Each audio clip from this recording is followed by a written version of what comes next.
2 Korintiërs 4 vers 18.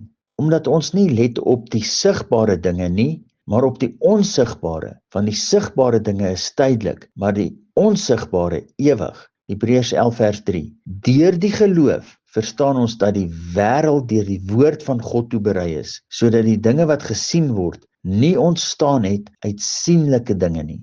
Die realiteit van alles is, die heelal is alles gevorm vanuit gees wat stadiger gemaak is tot die punt van fisiese sigbaarheid. Natuurlike dinge is dus voortgebring uit gees.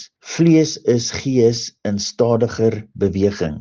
Nog voor alles ontstaan het, was daar die persoon van die Godheid deur wie alles ontstaan het. Die vooruitsig na die Adam mens in die tuin van Eden was vir God 'n meesterplan.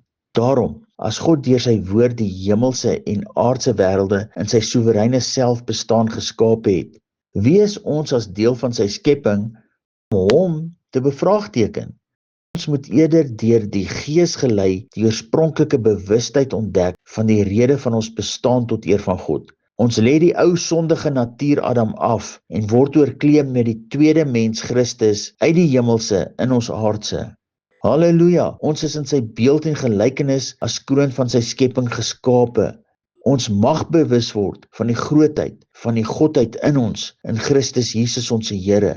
Let go and let God.